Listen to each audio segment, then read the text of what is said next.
फिर से स्वागत है आपका हमारे एक और नई वीडियो पे पहाड़ की इन खूबसूरत सी वादियों से। दोस्तों मैं आ रखा हूँ भूमिया मंदिर पे। शाम का वक्त है तो मैंने सोचा थोड़ा सा ना सैर कर लेता हूँ, घूम लेता हूँ। और यहाँ से देखो हमारा गांव कुछ इस तरीके से दिखता है। सबसे खूबसूरत अगर गांव कहीं से दिखता है ना तो मुझे तो सबसे खूबसूरत यहाँ से लगता है यार। बल्कि दोस्तों ये हमारे भूमिया महाराज का मंदिर यानी कि भूमि के देवता, जो कि हर कहीं होते ही होते हैं, हर गाँव में होते हैं। यार कोई साथ है नहीं तो थोड़ा सा घूम आता हूँ, क्या पता ऊपर को जाऊँ कोई मुझे मिल जाए साथ के लिए, है ना। बस मेरे साथ के लिए एक है, वो है ब्रूना, जो कि मेरे साथ हमेशा रहता है भैया। ये कभी निराश नहीं करता मुझे और ना अकेला छोड़ता है। तो आज के ब्लॉग की शुरुआत हो रही है शाम के वक्त से और अभी फ़िलहाल के लिए मैं घूमने के लिए निकला हूँ। तो अभी तक ब्लॉग नहीं बना पाया था मैं। अभी मैं आ रखा हूँ सबसे मल्लकुड़ी पे, सबसे ऊपर के घरों के पास में। इसके बाद एक ही आखिरी घर हो जाता है और उसके बाद सब ऊपर को और सब ऊपर को फिर जंगल। मैंने एक वीडियो में ना आपको इस पुराने घर के बारे में भी बताया था और दिखाया था अंदर कितना ही शानदार इसके अंदर अभी तक बचा हुआ है करके चीज़ें। और लेकिन आज मैं आपको एक घर दिखा रहा हूँ जो कि बहुत पुराना घर है दोस्तों। इसकी हालत ऐसी है कि ये घर अब जैसे कि टूट चुका है, ठीक है। लेकिन भाई कहीं ना कहीं इस घर पे भी देखेंगे तो कितनी ही शानदार कारीगरी हो रखी है। किसी टाइम पर ना लोग यहाँ रहते होंगे, ये दरवाजे ये खिड़कियाँ कहीं ना कहीं खुलती होंगी, ठीक है। लेकिन अब जो है कि ये घर एक खंडर है और मैं आपको दिखाता हूँ इस घर की रूपरेखा थोड़ी सी। तो सबसे पहले आप यहाँ पे आएंगे तो ये सीढ़ियाँ हैं और ये गैलरी है, ठीक है। उसके बाद ये देखो, इस घर के अंदर अगर आप जाएंगे तो सबसे पहले आपको मिलेगा गेट, जो कि इतना छोटा सा है, ठीक है। अब मेरा सर टक रह जाएगा। अब इस पे ना आने का सिर्फ एक रास्ता है कि झुक के जाओ। इसका एक रीज़न है दोस्तों, और वो रीज़न ये है कि पुराने लोग कहते हैं, मतलब मैंने सुन रखा है कि दहलीज जो है कि माँ होती है। आपने देखा होगा घरों पे ना अक्सर दहलीज की पूजा होती है, और जैसे कि शादी भी होती है तो दहलीज की पूजा करते हैं, ठीक है। जाते टाइम विदाई के टाइम पर भी माँ होती है दहलीज, ठीक है। तो इसलिए दहलीज पे हमेशा सर झुक के आते हैं, तो इसलिए दरवाजे कहीं ना कहीं पहले तक छोटे होते थे, ठीक है। फिलहाल के लिए अभी मैं बैठ रखा हूँ एक खिड़की के सामने में। तो जो आप ये खिड़की देख रहे हैं ना, तो ऐसे ही और भी खिड़कियाँ हैं। जैसे ये खिड़की है एक, है ना, और ये खिड़की है एक, जो कि सब बंद हैं। ये खिड़की है। तो इस तरीके से खिड़कियाँ बनी हैं और यहाँ से सीधा नीचे है आंगन। घर बहुत लंबे टाइम से बंद है, जिसकी वजह से इसमें ताला वगैरह लगा हुआ है। तो कहीं ना कहीं ये पूरा खंडर हो चुका है। ये ना बरसात की मार है और लोगों ने छोड़ रखा है, तो धीरे धीरे करके जो मिट्टी है ये टूटने लग जाती है, ठीक है, अगर इस पर मरम्मत ना हो तो। और इस तरीके से वहाँ पर भी, ठीक है। तो दोस्तों ये जो नीचे का हिस्सा है ना, ये गोट है, यानी कि गाय वगैरह बांधने की जगह, उसको गोट बोला जाता है हमारे यहाँ को। तो ये गोट है, यहाँ पर गाय मवेशी, कभी ना कभी यहाँ पर भी मवेशी वगैरह बंधे रहते होंगे। उसके बाद दोस्तों ये एक कमरा है और एक कमरा है भैया, ये देखो, है ना, ये भी बंद है। अब इस पर ताला नहीं लगाया तो कोई बांध के गया, देखो, जिससे कि कोई खोल ना सके। और बाकी का ऊपर साइड ये सब लकड़ी का काम है और उसके ऊपर मिट्टी और पत्थर की स्लेट है, जो कि इस घर को वाटरप्रूफ बनाती है। दोस्तों जब जब मैं ऐसे घरों को देखता हूँ ना तो मेरे को बहुत ज़्यादा बुरा लगता है, लेकिन कर भी क्या सकते हैं। एक तो ये घर इतने ओल्ड हो चुके हैं कि इनकी मरम्मत कर पाना मुश्किल होता है, और साथ ही साथ में रख रखाव ना होने के कारण, छोड़ने के कारण ये घर बंजर पड़ करके ख़राब हो जाते हैं। क्या हुआ वरना, क्या हुआ? तो दोस्तों अब मैं एक बहुत गहरी सोच पे डूबता हूँ कि यार कभी ना कभी इन घरों पे भी रहते होंगे, उजाला होता होगा, दिया बाती जलती होगी, लोग रहते होंगे, कितनी दिवालियाँ बनी होंगी यहाँ, कितनी होलियाँ और कितनी चीज़ें हो रखी होंगी इन घरों के अंदर। लेकिन अब ये घर सारे के सारे ना खाली हो चुके हैं। और यही हमारे पहाड़ों पर हर गांव की कहानी है, उत्तराखंड हो या हिमाचल, बहुत जगह ऐसे ही पलायन हो चुका है। चल आजा, ठीक है। हालांकि दोस्तों काफ़ी सारे परिवार ऐसे हैं जो कि इन घरों पर रहते हैं अभी तक, है ना। जैसे कि मेरे पीछे आप लोग ये वाले पत्थर वाले घर देख रहे हैं, इन सब पत्थर के घरों पे ना कोई रहता है। और इनकी देखो अभी तक कुछ भी मरम्मत की ज़रूरत नहीं पड़ी है, एकदम ओके कंडीशन में है, ठीक है। प्लान तो रुक नहीं सकता है, लेकिन हम उसको कम कर सकते हैं। जैसे कि हम लोग की अपने गांव को सड़कों से जोड़ें, दुनिया भर की योजनाएं आती हैं, प्रधानमंत्री सड़क योजना और नॉर्मल स्तर पे भी आती हैं, छोटे लेवल पे भी। तो सड़कों को जो है कि गांव से जोड़ना सबसे एक मुख्य कार्य हो सकता है, जिसके थ्रू हम लोग प्लान रोक सकते हैं।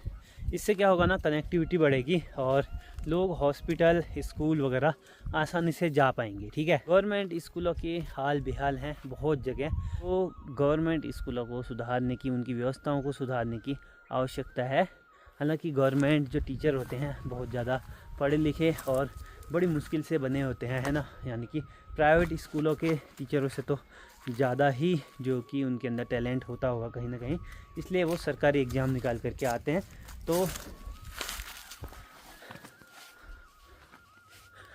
तो ये रहा सेकंड कारण। और तो बढ़ते हैं तीसरे, जो मेरे को लगता है तीसरा दोस्तों, हम ऐसे भी रोक सकते हैं कि आजकल क्या है कि ना, सोशल मीडिया का ज़माना है।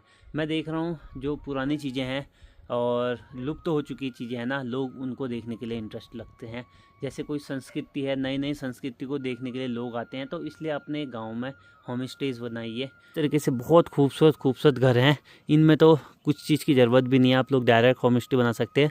जो इस तरीके से ख़त्म होने वाले हैं या ख़त्म हो चुके हैं, इनको आप लोग रीबिल्ड इसी तरीके से कर करके भी होम स्टे में यूज कर सकते हैं। इससे एक तो रोज़गार मिलता है, दूसरा हमें दूसरे नए लोग जो बाहर से आते हैं, घूमने आते हैं, उनसे बहुत कुछ सीखने को मिलता है।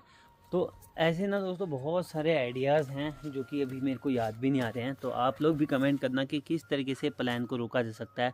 नए नए आइडियाज़ मिलेंगे तो मैं उनको वीडियो पे ज़रूर से मेंशन करूँगा।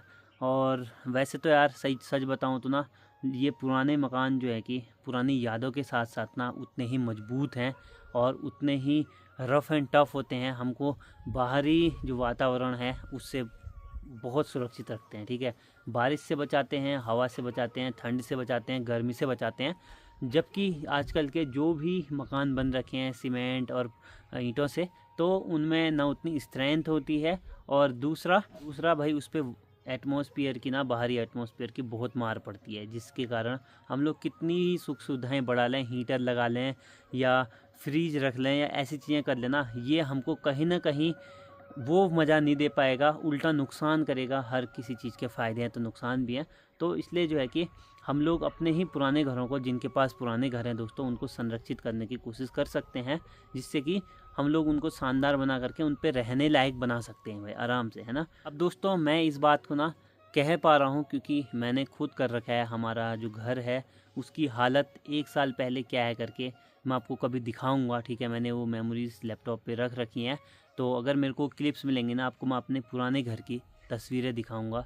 अब जो है कि उसको सही करने के बाद तो आपने देख ही रखा है वैसे, लेकिन उस वीडियो में पक्का दिखाऊंगा। ठीक है, तो कहने का मतलब ये है कि मैं खुद कर रहा हूँ इसलिए मैं ये चीज़ बोल पा रहा हूँ। और जबकि यार हमारे पास तो घर है, अच्छे खासे बहुत सारे कमरे हैं, लेकिन फिर भी कोशिश की कि भैया अपने पुरानी चीज़ों को संरक्षित रखें।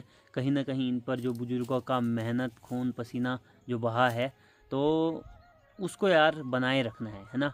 तो जब तक संरक्षित कर पाएंगे या भाई, तब तक तो कर ही सकते हैं एटलीस्ट, है ना। आप लोग कमेंट करके ज़रूर बताना कि क्या आप लोग ऐसे घरों पे रहना पसंद करेंगे। और अगर आप लोग ना पहाड़ी लाइफ से जुड़ना चाहते हैं, पहाड़ी लाइफस्टाइल से जुड़ना चाहते हैं, एक्सपीरियंस लेना चाहते हैं, तो आप लोग को मैं इंस्टाग्राम आईडी दे दूंगा इस वीडियो के डिस्क्रिप्शन बॉक्स में। ठीक है, वहाँ पर जाइए, मुझे फॉलो कीजिए और मैसेज कीजिए। और जल्दी ही जो है कि मैं विचार करूँगा कि मैं एक ऐसा होम स्टे टाइप तैयार कर सकूँ अपने घर में, जिससे कि आप लोग भी उसी परिवेश में रह सके, पहाड़ी लाइफस्टाइल को समझ सकें, यहाँ की संस्कृति कल्चर को फील कर सकें, है ना। और दोस्तों साथ में ना होली भी आने वाली है, तो होली के टाइम पे तो भाई आप पहाड़ों की रंगत देखेंगे तो आपको बहुत ज़्यादा खुशी होगी। आप हर साल अपने घरों पे रहते हैं, हर साल अपने घरों की होली एंजॉय करते हैं, लेकिन कभी आप लोग अगर नया एक्सपीरियंस करना चाहते हैं तो अपनी फैमिली के साथ आ सकते हैं। तो मैं जल्दी ही कोशिश करूँगा कि एक इस तरीके का होम स्टे अपना बना सकूं, उस घर को सही तरीके से बना सकूं जिस पर कि लोग रह पाए एटलीस्ट, है ना। तो इसके लिए टाइम लगेगा, लेकिन आप लोग मेरे को प्रेरित कर सकते हैं अपने कमेंट्स के ज़रिए, और साथ में फॉलो करके मेरे को मैसेज करेंगे तो भैया उन लोगों की समझ लो कि सीट बुक हो जाएगी। आने वाले टाइम में जब भी ये चीज़ें होगी, शुरू होगी, तो उस चीज़ पर आप लोगों को सबसे पहला नंबर दिया जाएगा। ठीक है, लाल किले ब्रूना की नज़र कहाँ है भैया, आपको पता है? वहाँ पर वो देखो, एक रहा वो और एक रहा भैया यहाँ से दिख रहा है, कहाँ से, कहाँ गया भाई, हाँ वो तो इन दोनों पर ब्रूना की नज़र रखी पड़ी है। ये भी जाना चाह रहा है या पता नहीं क्या है, क्या हुआ रे, ओए भाई गर्दन टाइट कर रखी है, इसका मतलब है कि ये पसंद नहीं करता उनको भाई दोस्तों क्या आपको कुछ समझ में आ रहा है, वो भैया यहाँ को पोजीशन बना के वो मतलब ना ऐसे ही दोस्तों ये 3-4 मिनट से ऐसे ही बैठ रखा है, ठीक है। और इस तरफ पे ब्रूना भी ऐसे ही बैठ रखा है ना, इस तरफ को देखना चाह रहा है। ये देखो यहाँ देख, ये देखो, ये देखो गर्दन तक नहीं मुड़ा रहा है। ऐसा क्यों हो रहा है भाई, मुझे तो कोई आइडिया नहीं है, आप बताओ। वो तो थक भी गया भाई, इसको देखो वो बैठ गया है। चलो दोस्तों, बाकी का आज के लिए इस वीडियो में इतना ही था यार। आप अपने राय कमेंट बॉक्स में ज़रूर देना। मिलते हैं आपसे ना नई वीडियो पे, तब तक ले take care, till then bye bye. Video अच्छी लगी video like share and subscribe करना। तब तक ले जय देवभूमि, जय उत्तराखंड, वंदे मातरम।